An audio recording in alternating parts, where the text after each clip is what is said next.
Un grand merci aux sponsors, sans qui déjà cet événement n'aurait pas lieu.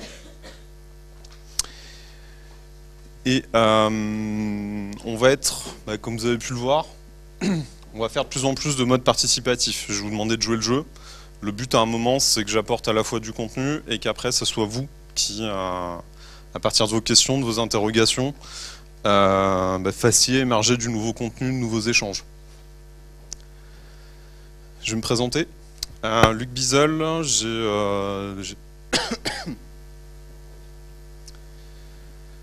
un peu de mal avec la clim.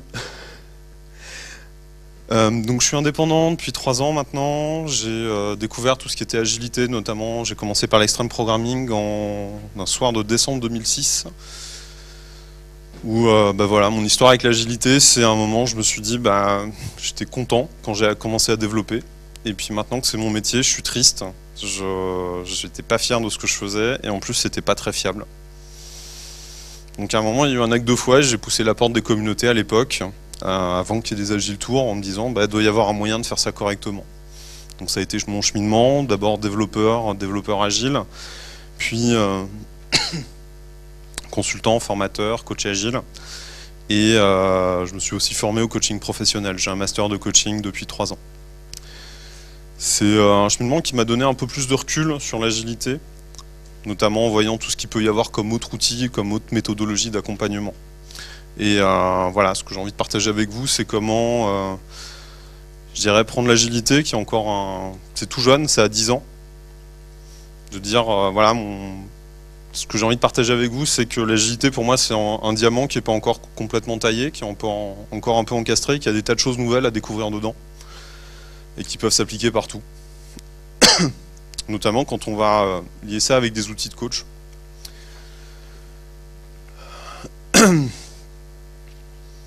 Et ça, dans cette démarche, ça m'a appris je dirais, à repositionner les termes d'agilité. Par exemple, on parle beaucoup d'amélioration continue. C'est un mot que j'aime plus du tout. Maintenant, je préfère parler d'ajustement continu. Ça, je vous présente un outil, c'est un outil de coach qui a été fait par Robert Dills, quelqu'un qui a à peu près, qui a créé le métier de coach quelque part. Et il définit que dans un projet, il y a différents niveaux logiques. C'est-à-dire que le plus haut, c'est la mission. C'est ce qu'il y a de plus vague et quelque part de plus dématérialisé. En dessous de cette mission, il y a des ambitions, puis une série d'objectifs. En dessous des objectifs, il y a les valeurs. Après, il y a les moyens, et enfin, il y a l'environnement. Et cet outil, il est assez exceptionnel, en fait, parce qu'il permet d'avoir un système qui est complètement cohérent. Une réflexion, Pablo? Par exemple, un cas concret, retour d'expérience, j'étais en début d'année sur un des concurrents une des marques low cost. Donc Free arrive et ouvre le marché à la concurrence. Les grands opérateurs lancent des marques un peu quand même low cost pour concurrencer. Et j'ai récupéré un projet et j'avais la responsabilité de ce projet. Donc quelque part, en termes de mission, c'était d'occuper un marché. L'ambition qui se décline, c'était de devenir la référence sur le marché du low cost. Derrière ça, il y avait plus d'une série d'objectifs. Il y avait d'abord une mise en production qui était en août 2011. Ensuite, d'avoir le plus de fonctionnels qui permettent d'attirer des clients. Et après, avec le trafic, c'est poser des questions de stabilité. Donc à un moment, ça va poser une série d'objectifs. C'est d'abord, on va de manière agressive conquérir un marché, et après on assure la stabilité de la plateforme. Effectivement, dans un mode pur agile, etc., on aurait essayé d'impliquer, d'intégrer tout ce qui est qualité, stabilité dès le début. Là, j'étais pas là au début, et il se trouve que parfois, avoir des problèmes de stabilité, c'est plutôt bon signe, ça veut dire qu'on a plein de clients. Plateforme stable qui n'a pas de clients, c'est dommage. Quoi qu'il en soit, enfin qu'on soit d'accord ou pas avec les stratégies de développement qui a été fait par d'autres que moi, ça permet de schématiser en fait l'évolution d'un projet. Donc au début, on acquiert énormément de clients. En fait, la plupart des projets, c'est comme ça. Derrière une ambition et une mission, il y a des différents objectifs, différents systèmes de valeurs. Par exemple, ça se décline sur, voilà, ce que je disais, la mission qui reste tout le temps la même, c'est se positionner sur un marché. L'ambition qui reste tout le temps la même, c'est devenir la référence. Après, premier objectif, acquérir 100 000 clients. Derrière ça, les valeurs, on parle beaucoup de business value. Mais là, les plus grosses valeurs, c'était de mettre du fonctionnel, du communautaire, qui est le plus possible d'interaction, et de rajouter tout ce qui peut être viral, notamment des offres de parrainage qui étaient extrêmement demandées, qui avaient une très forte valeur business. Et derrière, en tant d'environnement, parce qu'au final, les process, ce n'est que l'environnement là-dedans, les cycles de développement qui avaient été choisis, c'est on développe, on teste ce qu'on a développé, on met en production. Et on s'assure absolument pas de l'intégrité de ce qu'on a développé avant. Limite, il y a des fonctionnalités qui étaient développées, qui étaient mises en production tout de suite. Ça a été un choix, mais en tout cas, ce choix était cohérent avec un système de valeurs. Derrière, une fois qu'on a des clients, on a un problème de riche qui est assez intéressant, c'est comment les garder. Donc ça, dans un milieu où toutes les règles ont changé, c'est-à-dire que l'abonné il est plus conservé sur 2 ans, ou 1 an, en tout cas avec l'abonnement, il n'y a plus d'abonnement, c'est-à-dire tous les 30 jours il peut partir. Donc, pour le milieu de la téléphonie, c'est compliqué déjà, c'est un gros changement culturel. Donc derrière, ça veut dire qu'il faut absolument garantir la stabilité de la plateforme et améliorer tout ce qui est service client. Tout ce qui est du fonctionnel qui permet aux clients, tout ce qui va être lissé, tout ce qui est facturation, tout ce qui est usage auprès des clients et non plus usage auprès des prospects. Avec des grosses notions de stabilité derrière. Donc à un moment, ça a poussé un changement de cycle de développement. Est-ce que ça vous est déjà arrivé, ça, d'avoir... parce que, alors, à quoi sert cet outil? C'est qu'à un moment, le développeur qui avait fait tout le projet, il s'est dit à un moment, le client, il a changé d'avis, c'est plus le même projet. Ça vous arrive, c'est la complainte que j'entends, mais tout le temps dans l'agilité. C'est oui, mais le client, il change d'avis souvent. Qui l'a déjà entendu, qui l'a déjà vécu, ça? Ça arrive quand même. Mon analyse, c'est que dans énormément de cas, en fait, l'ambition, la mission, ça reste la même. Sauf que le client, il va vous parler de ça, en fait. Il va vous parler des choses qui sont en bas de la pyramide. Donc pour lui, il n'a jamais l'impression de changer. Sauf que quand on n'a pas toutes les étapes intermédiaires, quand on va au niveau opérationnel, on a l'impression que c'est plus le même projet.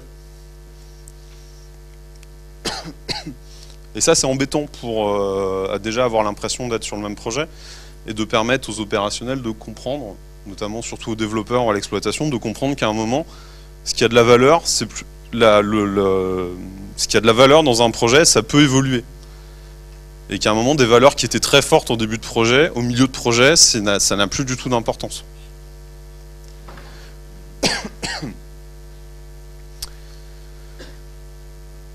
Pour en venir au cœur du sujet, vous avez déjà eu cette impression des gens qui vous disent qu'ils sont plus sur le même projet ou que le projet a complètement changé? Ouais.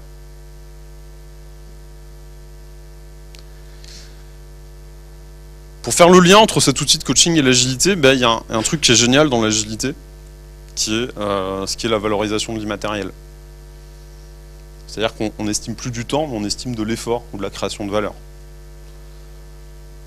Un petit rappel, quand on a 2 demandes, voilà, pour le même prix... Ah non, c'est pas pour le même prix. Imaginons qu'il y ait 10 ici. En achetant 10, je gagne 120. Ou en payant 10, je gagne 50. D'un coup, on comprend qu'il y a une tâche qui est plus intéressante que l'autre. Donc le deal de l'agilité, c'est de faire passer la tâche qui a le plus de valeur au début. Mais à un moment, on ne va jamais s'attaquer aux valeurs. Je reviens un peu en arrière, mais pourquoi je parle d'ajustement continu et non plus d'amélioration continue? Parce que quand on prend cette chaîne-là, cette chaîne logique, ce que vont faire l'agilité, ce que vont faire toutes ces méthodologies, c'est de figer les valeurs. On vous dit, ok, dans les méthodologies agiles, dans le lean, il y a un système de valeurs. Et on s'améliore continuellement pour essayer d'atteindre ce système de valeurs. Quand on sort du système de valeurs qui est apparu le plus adapté dans un certain milieu du développement informatique, parce qu'il ne faut pas oublier que le développement informatique, il y a des tas de métiers différents, et qu'à un moment, c'est quand même difficile d'avoir tout le temps le même process. Quelqu'un qui fait de l'informatique de gestion ou du système embarqué, il n'a pas les mêmes outils de travail, il n'a pas le même métier quand même. Donc à un moment, les cycles de développement et autres, c'est difficile d'avoir les mêmes. Donc ce qu'il faut voir, c'est voilà, quand on sort des valeurs agiles, ben, on va essayer plutôt de faire du sur-mesure, de comprendre qu'est-ce qu'il y a de la valeur chez le client. Et ça permet d'avoir un arbre qui est complètement cohérent. Si on va sur des matrices de valeurs, l'idée c'est que ce simple tableau, on peut l'étendre en fonction du système de valeurs qu'il y a dans le projet. Par exemple, la valeur d'acquisition de clients, qui est symbolisée par le marketing, et la valeur de sécurisation des clients, qui sont valorisées par les conseillers clientèle. Qui a déjà bossé sur des projets transverses où il y a plusieurs clients? Est-ce que c'est simple de se mettre d'accord avec plusieurs clients? Tout le monde a envie que ces sujets passent en premier, hein. Conflit de valeurs. Typiquement, le service marketing n'a pas le même système de valeurs que le service client. Le service marketing va avoir des objectifs d'acquisition de clients. Tout ce qui est le service qui gère le support et les conseillers clientèle vont avoir un système de valeurs qui dit non, on doit garder le client. Et ça, c'est tout simplement, ça s'appelle un conflit de valeurs. Si on n'a pas les mêmes valeurs, on ne peut pas se mettre d'accord. Ils n'ont pas les mêmes priorités. Ce que j'ai vécu, et je pense que tout le monde beaucoup de gens ont cette même expérience, c'est que dans ce cas-là, les gens se battent pour avoir du temps de développement, pour faire passer leur sujet. Et il n'y a plus aucune collaboration possible. Ce qui est intéressant, c'est quand on étend ça avec un système de valeurs, mais qui doit toujours être en cohérence avec les ambitions et les objectifs, c'est qu'on peut donner du poids aux valeurs, on peut donner de la place à tout le monde. C'est-à-dire plutôt que les gens se battent, ça vous sort d'une réunion, vous avez 10 personnes qui veulent estimer une valeur qui est différente pour chacun d'entre eux, vous donnez une case à chacun. Donc déjà, ça fait une réunion de moins. Chacun arrive en réunion avec son système de valeurs qui est explicite. Cette demande 1, ou user story 1395, ben voilà, d'un point de vue marketing, elle vaut 10, d'un point de vue conseiller clientèle, elle vaut 30. Donc déjà, chacun sa case. Ce qui est intéressant quand on rentre là-dedans, c'est qu'on peut mettre un coefficient. Un coefficient, c'est de dire, c'est la stratégie de l'entreprise. À un moment, vous prenez Dieu le Père dans la boîte, vous lui dites, écoutez, là, où en est la stratégie?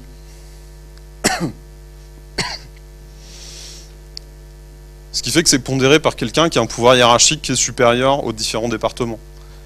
Donc après, l'ordonnancement, c'est plus de votre faute. Vous ne devenez qu'un simple exécutant comme tous les autres. Et aussi les services marketing, ce qui va énormément vous simplifier la vie, c'est qu'ils ne vont pas se retourner contre vous si leur coefficient n'est pas aussi intéressant que ce qu'ils aimeraient qu'il soit. Mais en tout cas, vous avez dans ce cas-là une valorisation transverse et l'application de la stratégie de l'entreprise. Donc ça, c'est encore quelques heures de réunion en moins. Ce qui est intéressant là-dedans, c'est qu'on peut donner aussi une place au client. Qui est chez un opérateur low cost là maintenant? Qui a switché? Je ne sais pas si vous avez remarqué quelque chose, il y a eu un gros changement de règle du jeu, c'est que d'une part, tous les sites s'efforcent de communiquer que par un site web, toutes les marques. Et deuxième point, c'est il y a une forte priorité qui est faite aux demandes des utilisateurs. Quelque part, ils ont quasiment tous mis en place un backlog public, où les utilisateurs font des demandes, votent, priorisent, et après elles atterrissent en production. Donc là, typiquement, quand il y a besoin de faire un peu de buzz et d'animer la communauté, on peut dire que les points qui sont posés par les clients, en ce moment, ils valent 2 fois plus que ceux du marketing. Ça veut dire que mécaniquement, toute votre stratégie de développement va faire en sorte que les demandes qui viennent des clients finaux passent avant celles des autres. Et là, encore une fois, c'est un système qui s'ajuste automatiquement. Ça peut se mettre en place simplement dans une feuille Excel. Et après, c'est des chiffres.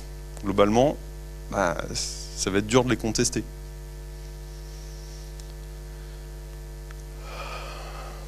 Et le plus intéressant aussi, c'est que ça permet de facilement montrer les variations. Quand je reprends cet exemple, à un moment, expliquer aux gens que... faire des réunions pour leur expliquer que les besoins fonctionnels, ils passaient bien après les besoins d'exploitation, c'est compliqué, surtout quand on est du côté du prestataire. Si à un moment vous matérialisez que la stratégie de l'entreprise, c'est de valoriser à x5 les besoins de l'exploit par rapport aux besoins marketing, c'est plus votre problème. C'est un problème de stratégie d'entreprise. Oui. Ça fonctionne? Ouais. Tu réussis à négocier avec le fait de dire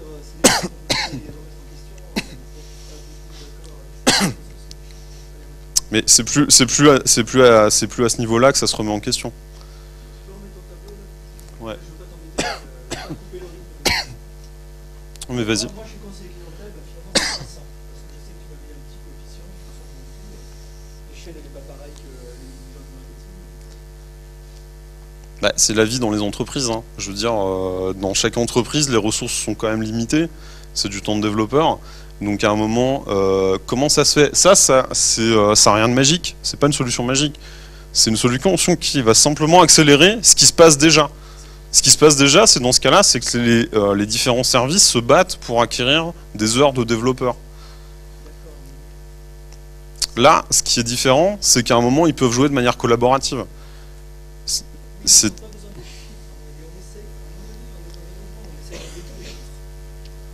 Je suis pas forcément d'accord.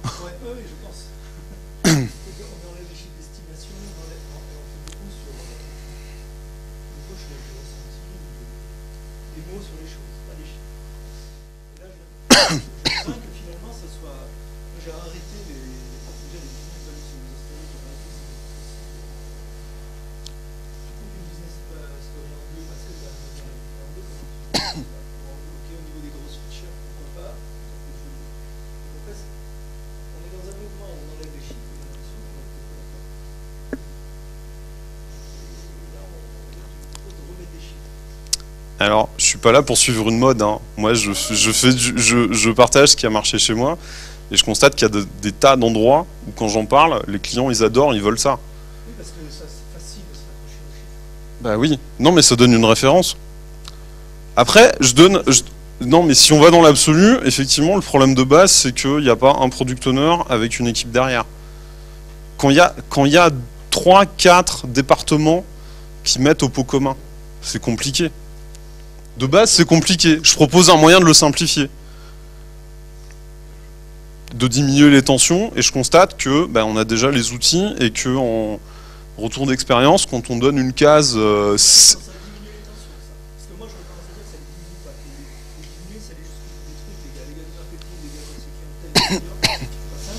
Mais ils n'ont pas les mêmes objectifs.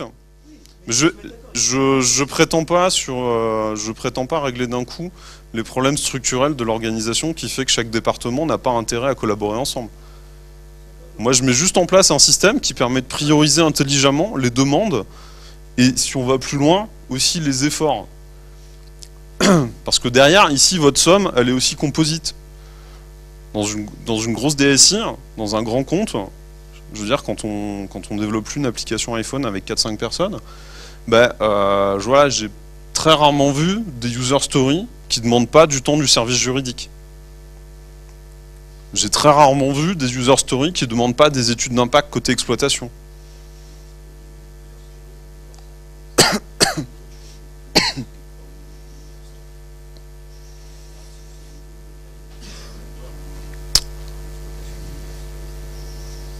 Il y en a certaines. Il y en a certaines qui... Ah si, moi je garantis en termes d'user story un exemple très simple. Je prétends toujours pas être dans l'absolu en vous disant c'est comme ça que ça marche la vie. Je dis juste que quand il y en a besoin, mettre des cases et mettre des chiffres dessus, ça peut arriver. Une user story qui est très simple, c'est de dire je veux pouvoir faire en sorte que les conseillers clientèle ils aient accès à l'historique sur 3 mois de toutes leurs actions. On est au niveau user story. Après, à un moment, les études d'impact sur tout ce qui est base de données, cache, etc.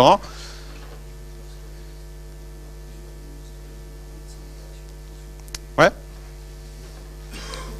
Bah donc c'est un niveau de... Alors, où qu'on soit dans le niveau du backlog, après c'est une question de granularité. C'est juste qu'à un moment, il y a des besoins fonctionnels qui vont demander aussi des études de différents services. Si on enlève juridique, c'est pas grave. On dit, enfin, si on enlève exploitation, c'est pas grave. De toute façon, il y a des questions juridiques qui arrivent. Et ça aussi, c'est un coût pour l'entreprise. De dire s'il y a, quel que soit l'item de backlog ou de user story, si à un moment, ça demande de l'effort du juridique, ça peut demander. Et ça a un coût. Et ça, proposer à une direction, à un moment un peu plus haut niveau que le DSI, de le valoriser, de le montrer pour voir effectivement combien ça coûte de développer, moi j'ai des clients que ça intéresse. Après, chacun a ses clients qui sont différents aussi. Hein. Moi j'ai rien à vous vendre. Hein.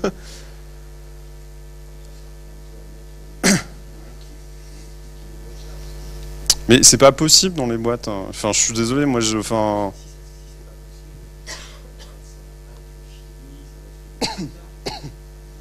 Ah, généralement, c'est fait avant le juridique. Hein.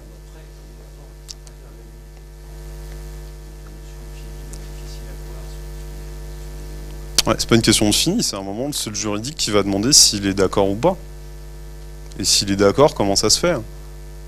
Donc ça veut dire des dizaines de... c'est potentiellement des dizaines d'heures et pas mal de réunions avant. Enfin, après, pour avoir bossé dans des grosses DSI... le mythe de j'arrive le lundi matin en planning poker, je décris mes user stories, on se met à développer. Moi je suis désolé, j'ai vu des tas de contextes dans lesquels ça marchait pas. Enfin, faut coordonner plusieurs départements. Les études d'impact, je les fais bien avant le début du planning poker parce que il faut faire du rétro-planning pour s'assurer que les gens préparent les jeux de test en face sur les bancs de test. Il faut s'assurer qu'il y a une étude d'impact sur l'user story et il faut s'assurer que l'exploitation, elle va valider les impacts faits par l'user story. Donc ça, je m'y prends bien avant, enfin en fonction des contextes. Encore une fois, il y a la tendance, il y a la mode, après il y a les contextes. Moi, je me suis déjà fait planter des MEP, ou alors j'ai déjà vu des sprints qui partaient un peu, qui n'ont pas pu être livrés. Parce que justement, on n'avait pas prévenu l'exploitation 2 semaines avant qu'on allait changer un champ sur une base de données. Bah, quand on bosse dans une grosse boîte, faut s'adapter. Enfin, moi, je préfère. Enfin, faut s'adapter au contexte aussi. Hein. Oui.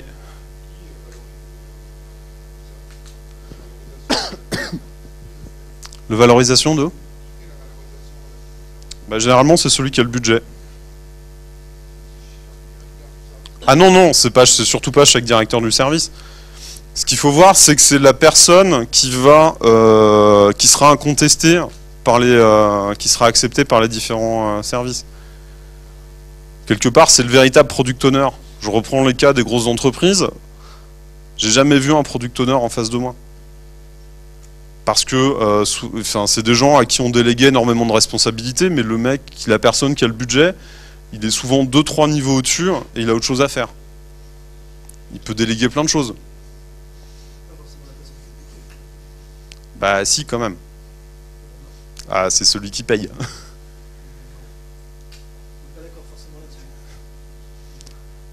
Bah, un Tu peux product... très bien avoir tu peux avoir très bien un responsable de département d'entreprise qui est product owner.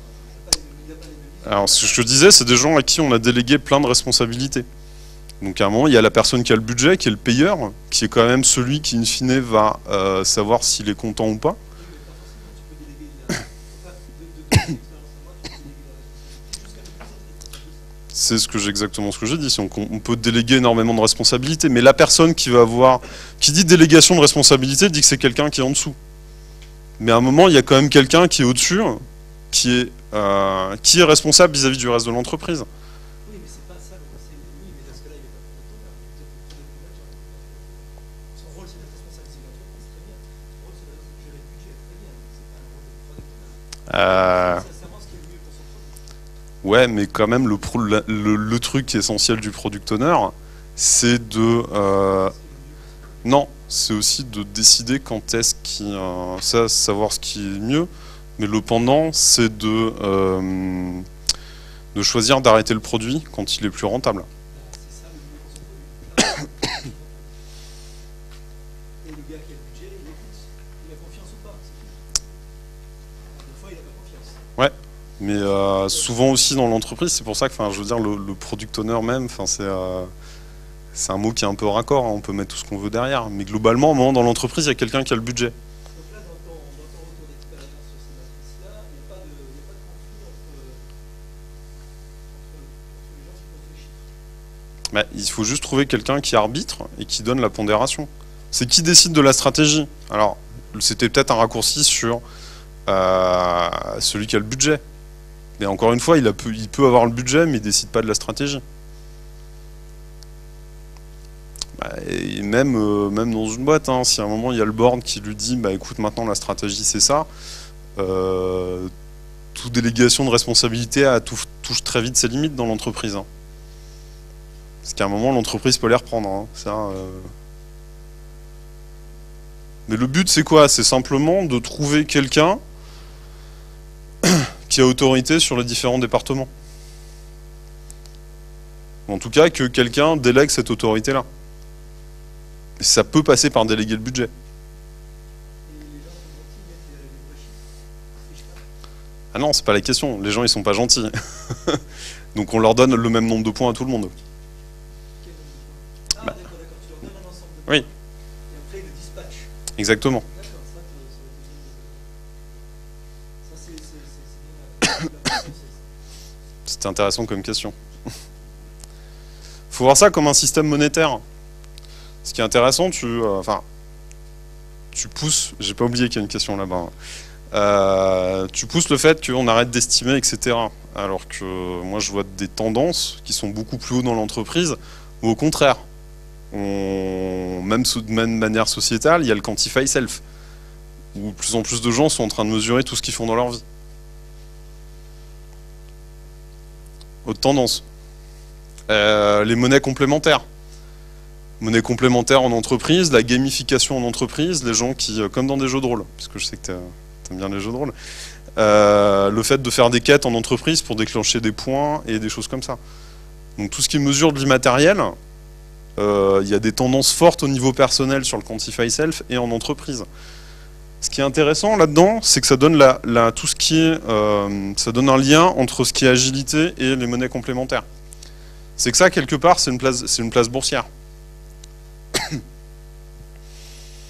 C'est une place boursière parce que si on change les chiffres et qu'on dit que c'est des euros, des livres, etc., et qu'on les pondère, c'est la même chose.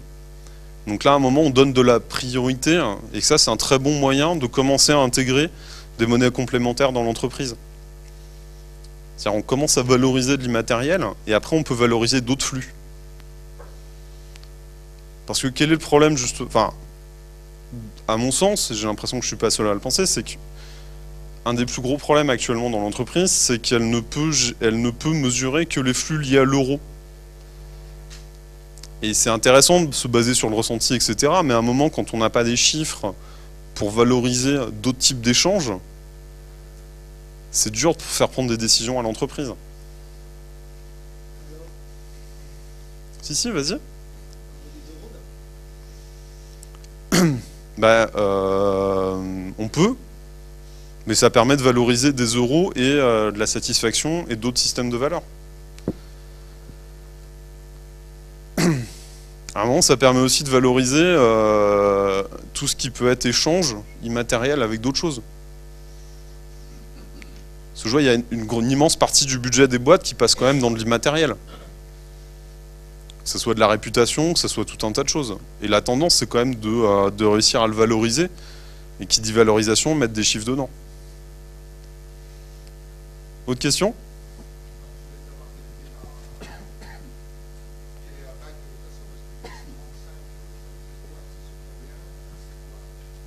Parce qu'à la base, on donne 300 points par tête. Bah, directeur marketing, il a 300 points, il en fait ce qu'il veut. Il peut dire à quelqu'un dans son service, tiens, c'est vous qui les mettez, et il achète des fonctionnalités. Ouais. Exactement. C'est pas tout n'est pas prioritaire. On achète des choses. Et le cours de sa monnaie évolue en fonction du temps. À certains moments, il peut acheter plus de choses et à certains moments, il va acheter moins de choses. D'accord. Je commencerai par ça la prochaine fois. Oui. si on met des euros, par exemple, sur la pondération et story points du développement et d'IT en général, est-ce qu'on va pas vite constater qu'on a tout intérêt à décoloniser l'IT en Inde, si ça a son jugement de valeur, qui passe un jour à la semaine prochaine. Si je mets des euros, on arrive à ce genre de... Alors, des euros, c'est des coûts. Donc les coûts, ça va aller là. La question qui est intéressante, c'est que effectivement, le problème d'une des tendances de l'agilité actuelle, c'est qu'en enlevant tout ce qui est valorisation de l'immatériel, donc en enlevant la business value, on repart dans un système de coûts. C'est-à-dire qu'on ne sait pas valoriser la production des gens. C'est juste dire qu'ils produisent des trucs bien. Qu'est-ce qui va changer fondamentalement entre deux équipes? Qu'est-ce qui va changer entre l'équipe qui travaille dans le bureau du product owner et l'équipe qui travaille depuis la Chine ou l'Inde? À votre avis? Il y a le coût qui va changer. Ok? Et encore, honnêtement, tous les retours d'expérience que j'ai sur de l'offshoring, c'est que globalement, ça coûte aussi cher. Non mais voilà, ils n'ont pas trouvé 4 bons développeurs en France, donc ils en prennent 20 en Inde, et vu les coûts de synchronisation, ça coûte super cher. Sans faire du hors-sujet, c'est faire une démarche de démarrage de l'offshoring. Je suis dans un cadre sur lequel je pense, Ouais. nature. Et si on fait la comparaison, on va le faire, c'est les critères objectifs. Oui, mais parce que vous avez uniquement un critère objectif de prix. Qu'est-ce que va... Ouais. Non mais c'est pas les... Non. C'est pas du résultat. Justement, dans ce cas-là, c'est... Non, mais c'est pas de l'agile. C'est-à-dire qu'à un moment, vous avez un cahier des charges, vous cherchez à le faire au meilleur coût. Ouais. Pourquoi est-ce qu'on a créé l'agilité? C'est qu'à un moment, on a envie d'accompagner un investisseur et de co-créer le logiciel. Ce que va permettre de valoriser ces matrices de valeur, c'est qu'à un moment, les développeurs, à force de déjeuner avec le product owner, ils vont pouvoir proposer des fonctionnalités à haute valeur ajoutée à faible coût, parce qu'ils vont comprendre le business et qu'ils maîtrisent leur socle technique. Ce que des gens en Inde payés au lance-pierre ne vont jamais faire. Mais c'est la pondération du change, c'est développement Europe, C'est pas une question de pondération, c'est même juste avec des euros. C'est qu'à un moment, les développeurs vont générer. Le but de l'agilité, c'est la co-création. C'est que les développeurs proposent aussi des fonctionnalités qui sont à haute valeur ajoutée. Ce qu'il n'y aura pas du tout sur de la sous-traitance en Chine. Mais le but, c'est de générer de la business value. Non, mais si vous êtes que dans un son de coûts, qu'est-ce qui se passe dans les boîtes actuellement? C'est que de toute façon, il y a des chiffres. De toute façon, il y a des chiffres et il n'y a que des chiffres de coûts. Donc si vous raisonnez uniquement sur du coût, effectivement, vaut mieux tout décentraliser, tout délocaliser. Mais la différence, c'est que si vous délocalisez, vous allez pouvoir suivre de la gestion de coûts. Et dans ce genre de cas, généralement, il n'y a aucune notion de valeur business. Ce qu'on a vu au début, c'est-à-dire ça, quel est l'apport de valeur du logiciel? À mon avis, ça ne doit pas être très clair. En tout cas, vous êtes dans des cycles, il y a déjà un cahier des charges à faire. Donc là, ok, vous voulez faire de la gestion de projet, faites-le, essayez de le faire le plus bas coût possible, vous n'avez pas de pression de time to market, et vous n'avez pas tout ça. Je me trompe?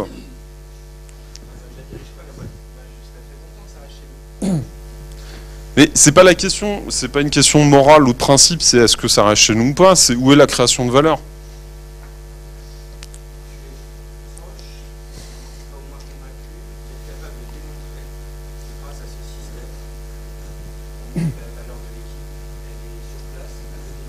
Non, non, non, non, pas du tout. Je suis prêt à montrer qu'une équipe, je suis prêt à donner les moyens à une équipe qui crée de la valeur, de montrer quel type de valeur elle crée et comment elle la crée. Ça va pas changer l'équipe, hein. Si l'équipe a pas envie de créer de valeur, c'est pas en mettant ça, ça va juste mettre en lumière ce qui se passe. En mettant ça, ça va juste mettre en valeur que les gens en Inde, ils ont proposé aucune tâche à valeur ajoutée. Ils ont pas co-créé parce que c'est quand même difficile de co-créer avec des gens qu'on connaît pas. Ce qu'on peut montrer, c'est qu'une équipe localement qui a envie de s'investir, effectivement, elle va proposer des tâches. Et ça, si on rentre là-dedans, ce qui est intéressant, c'est qu'on peut commencer à... là, c'est une monnaie qui va être une monnaie de priorisation. C'est une monnaie d'achat.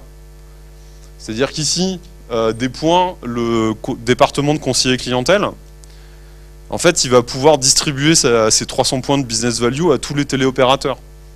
Donc, c'est-à-dire que les gens, ils vont pouvoir voter pour leurs tâches.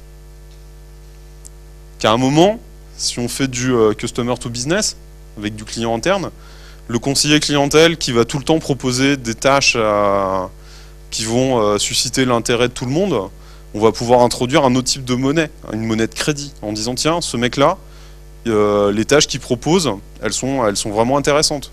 C'est un bon investisseur. Et donc on va pouvoir mesurer tout ce qui est vraiment l'immatériel et la création de valeur dans une entreprise et tout l'investissement des gens qui est absolument pas valorisé actuellement. Vous voyez, dans des grosses boîtes, il y a des gens qui s'investissent, qui font des tâches à valeur ajoutée, il n'y a pas de moyen de les valoriser. Donc frustration, donc ils partent.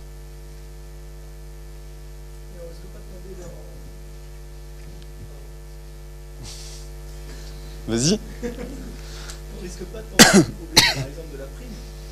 On parle beaucoup, c'est dès que vous avez une prime, après, moi je vais arrêter tout ce qui ne va pas me rapporter des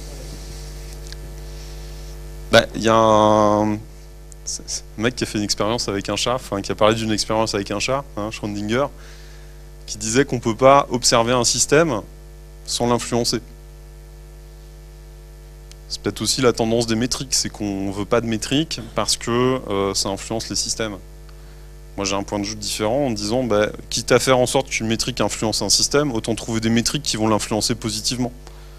Donc on ne va pas mesurer effectivement de manière objective des choses, mais ce mythe d'essayer d'avoir une mesure, c'est quand même pour essayer de surprendre les gens, de dire tiens, on ne va pas les influencer, on va voir comment ils bossent vraiment. Donc c'est un peu pour les récompenser ou les punir. Et si on va dans la logique où effectivement, autant mesurer, autant influencer ce qui se passe, et avoir plus de ce qui nous intéresse.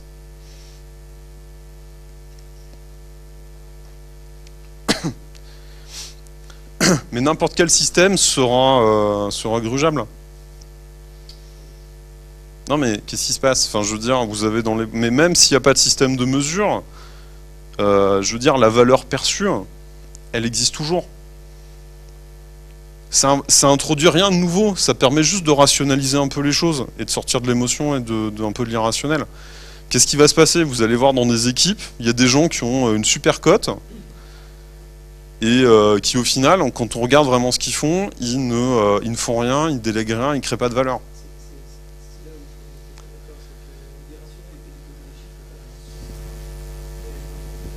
De quoi? On va sortir de l'irrationnel, on va sortir de l'émotion. Je dis que demande beaucoup, mais souvent l'irrationnel est beaucoup des chiffres. Comme... Ah, c'est un autre type de rationalité, mais c'est pour dire ce que j'ai pu constater dans les boîtes. On va revenir à du terrain, du concret, plutôt que des discussions un peu théologiques presque. Vous avez des gens qui peuvent se défoncer à créer de la valeur, à bosser intelligemment, et vu qu'il leur manque des compétences en manipulation, en influence, c'est pas du tout reconnu. Par contre, il y a des tas d'autres gens qui ont de très bonnes compétences en manipulation, en influence, qui sont super reconnus, qui ne font que détruire de la valeur et qui n'apportent mais rien humainement ou autre à la boîte. Enfin, c'est simplement pour montrer que, et actuellement, de toute façon, il y a un système de chiffres dans la boîte qui est l'argent. Enfin, quitte à enlever les chiffres, autant tous les enlever. Donc à un moment, une boîte, elle est quand même structurée actuellement pour suivre des flux en euros.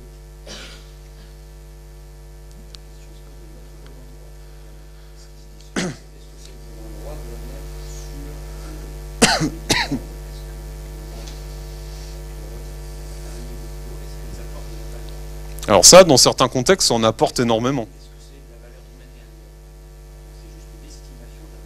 Alors, ça c'est... Non, c'est pas... Alors, c'est bien pour ça que j'ai introduit les deux types de monnaie. C'est-à-dire que là, c'est une monnaie d'achat. C'est pour moi, ça vaut tant. C'est une monnaie de priorisation, ça.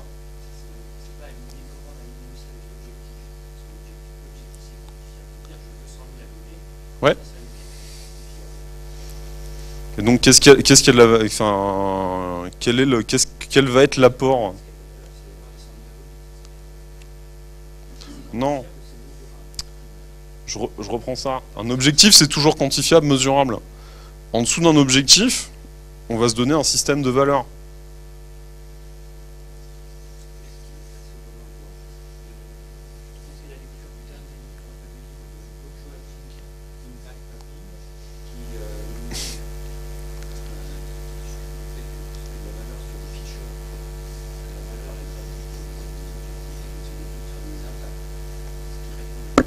Oui, mais on change complètement de débat.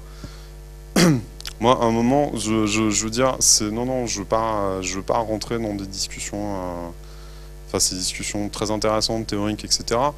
À un moment, de manière concrète, moi, je veux juste vous parler de comment évolue dans un projet, il y a différents objectifs, et que chacun de ces objectifs, en fait, ils sont quand même raccords aux mêmes ambitions. Et que derrière un objectif, il y a des systèmes de valeurs qui ne sont pas les mêmes. Et ça fait plus de 20 ans qu'il y a des tas de bouquins coaching, des gens qui ont expérimenté ça. C'est-à-dire qu'à un moment, pour avoir l'objectif de gagner 100 000 utilisateurs, on ne met pas en valeur les mêmes choses en termes de production que pour avoir un objectif qui est d'avoir une plateforme qui tient 100 000 connexions par jour. Juste à ce point-là. Donc à un moment, le seul moyen, un des moyens que j'ai trouvé qui était efficace pour expliquer ça à des directions qui ne comprennent pas ce qui se passe au niveau technique, qui même parfois ne veulent pas avoir de vision globale, parce que actuellement les boîtes en France sont quand même structurées de manière à ce qu'il y ait des départements qui soient, c'est des entreprises différentes. Entre le marketing, la com et l'exploitation, moi j'ai 3, 4, voire 5 entreprises différentes quand je suis dans une boîte sur ce type de projet.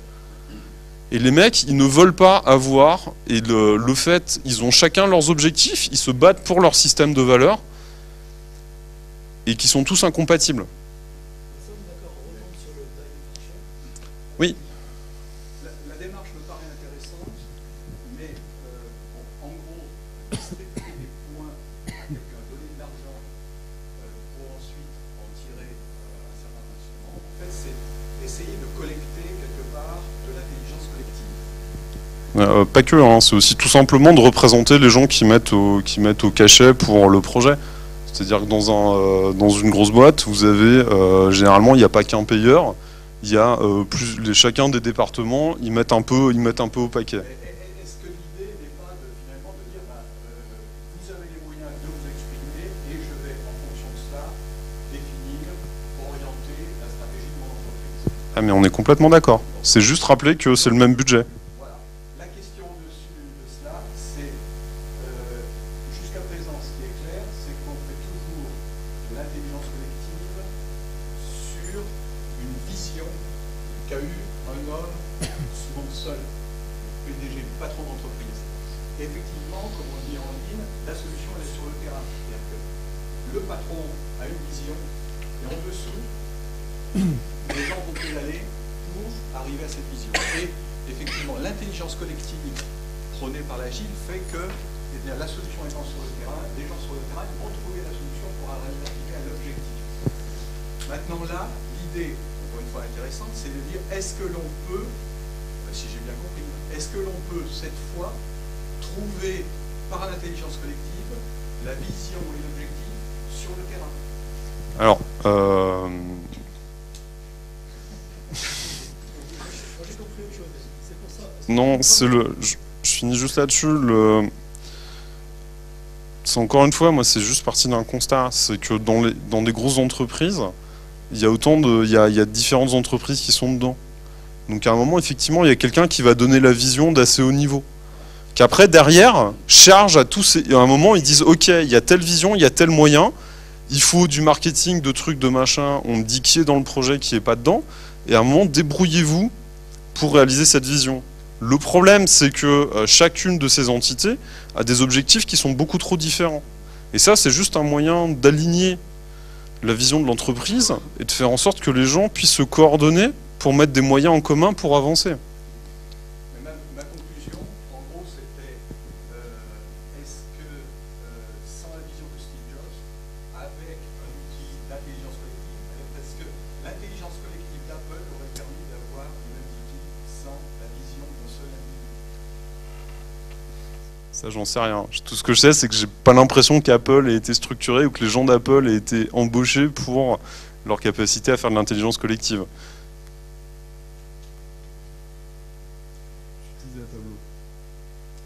Non, de ce que je comprends, c'est pour ça que je suis en train de revenir sur le point.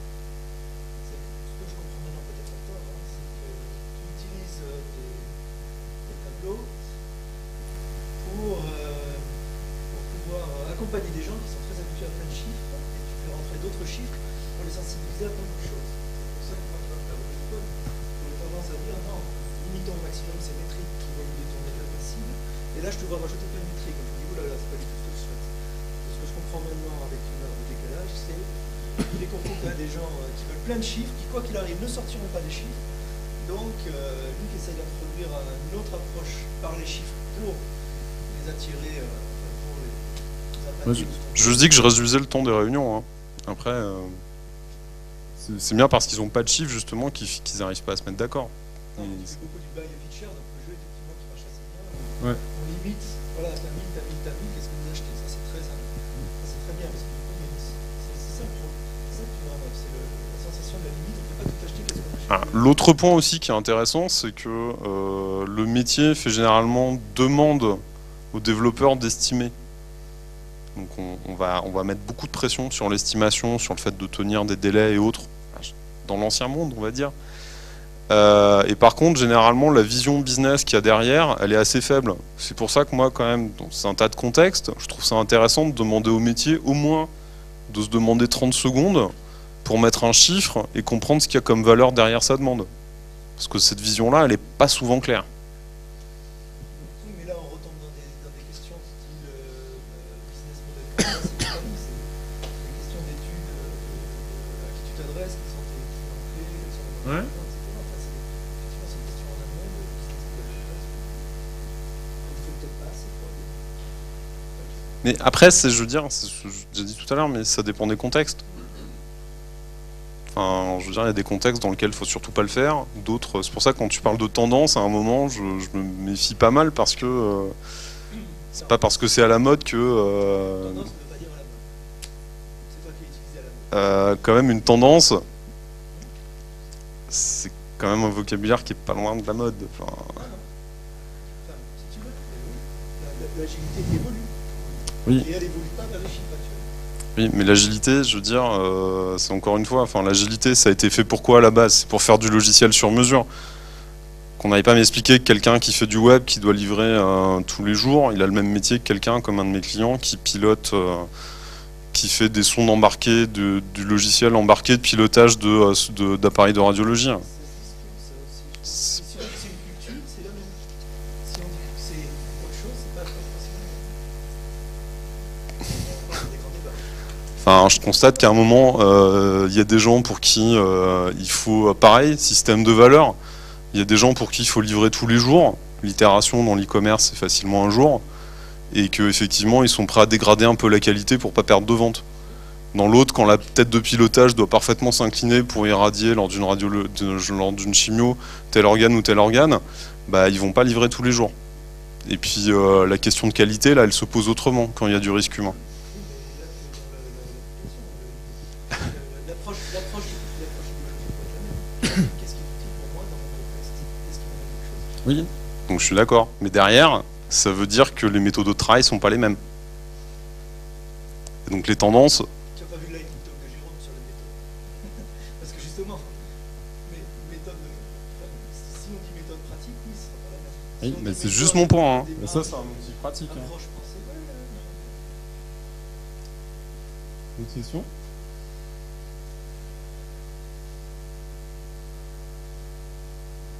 Oui, bien merci à vous.